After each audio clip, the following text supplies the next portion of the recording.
Hi there. Welcome to Conversations with a Wounded Healer. I'm your host, Sarah Bueno. And before I get into today's topic, I just wanted to say thank you. 2019 has already started to shape up to be a really awesome and exciting year. And one of the things that's so cool is I can see the podcast growing. My listenership has doubled in the past several months, and I'm grateful to my guests for being part of that. I'm grateful to you for continuing to listen, and I'm really grateful to you for sharing with your friends and people that you think might benefit from the conversations that we have on here. So I just wanted to thank you and encourage you to continue sharing if this is something that touches you. I hope that we can share more together. So thank you. And also, I guess one more caveat before we go into what I want to discuss today is I won't be discussing any abuse directly, but I'll be talking about Leaving Neverland, Surviving R. Kelly, and Lorena. And all of those shows and movies, they depict a lot of really graphic sexual abuse and physical abuse, and just want to let people know that that is kind of the topic for discussion today. So please take care of yourself in whatever way you need to. So I literally just finished watching Leaving Neverland and almost like propelled myself off the couch and wanted to talk about kind of the intersection of really those three shows that I've watched fairly recently and what they all have in common. And I am not going to discuss the guilt or innocence of any parties because that's not the point of this podcast. But the point of this podcast is really to dig into human behavior and what happens to humans. And I don't have any answers. I don't think that I have the right answer for any of these situations, but I guess I just want to spark some conversation and also hear what you think about these. So I guess the first thing that I wanted to talk about is, in watching all three of these, and I'm currently in some trauma training right now, and everything that I'm learning about people who suffer really traumatic instances of sexual abuse or physical abuse, everything that I see from the people who are sharing their stories it makes a lot of sense to me. And I've seen online, especially with Leaving Neverland, why are people coming out so many years later? Trauma can really fuck with your brain. And the other piece of this that I want to talk about is the power and privilege. In many of these scenarios, the potential of being chosen by somebody, whether they have like the actual power of like R. Kelly or Michael Jackson, or whether it's just this perceived power, right? The thing that I kept hearing over and over in Leaving Neverland is this idea of feeling special and feeling like one was chosen. And I can relate to that in my life. I've certainly had relationships with people where they were on a pedestal for me. And really, I just revered them and felt like I was a really important, special person. And there were instances where I got taken advantage of for putting a person in that light. And it's so interesting how the brain always wants to make up a story, right? We always want to justify whatever it is that we believe to be true at the time. And our brains can tell us like, no, this was love, or I'm different than these other people who are having these experiences of abuse or whatever. And the brain plays tricks on us sometimes. And so my personal belief is that I always want to believe a survivor, someone who has survived abuse, because we never know the internal workings of somebody's mind and what's been going on in their lives that make them feel like they have to align with a certain truth at a certain time.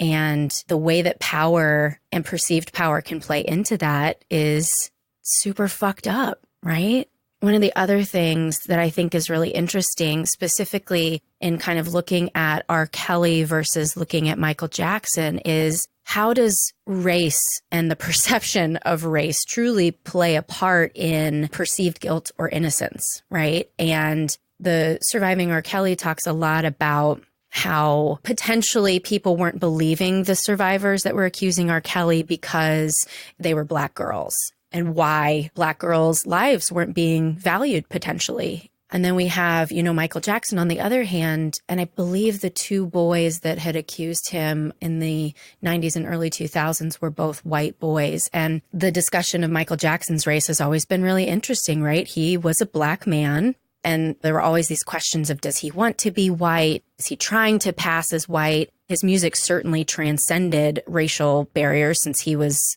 literally the king of pop. And I had his poster on my bedroom wall, and I'm sure children of every color did, because at that time he was just the best. And I guess I'm just really curious because I think what I am seeing, and again, I am not endorsing innocence or guilt in either way, but what I'm seeing is that more people seem to be coming to the defense of Michael Jackson than to R. Kelly. And part of it also may have to do with the fact that R. Kelly is still alive, and R. Kelly is vehemently and emotionally denying these allegations in a way that a lot of people are not believing, right? And I guess I'm curious, if Michael Jackson were still alive today, my guess is that he still would not be coming across the way R. Kelly comes across. And I'm so curious what this has to do with race and the perception of race and the perception of the persona that somebody puts out there. You know, Michael Jackson's persona was this, I love children and I just want to help them. And my guess, even though I don't think I've heard R. Kelly say this, but my guess is that R. Kelly would probably have a similar message, that he saw potential in young girls and wanted to mentor them. That's what happened with Aaliyah, right? And again, kind of that, the way that the brain makes up a story to protect any particular way of thinking and perception of the truth is just fascinating and terrifying at the same time.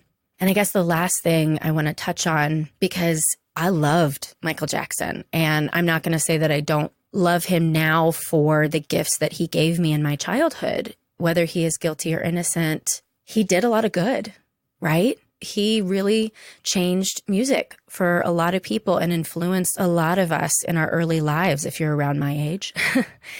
And at the same time, the potential that he could have done something really bad, it's just interesting to me how we humans want there to be one answer. We want to either say he was a bad guy or he was a good guy.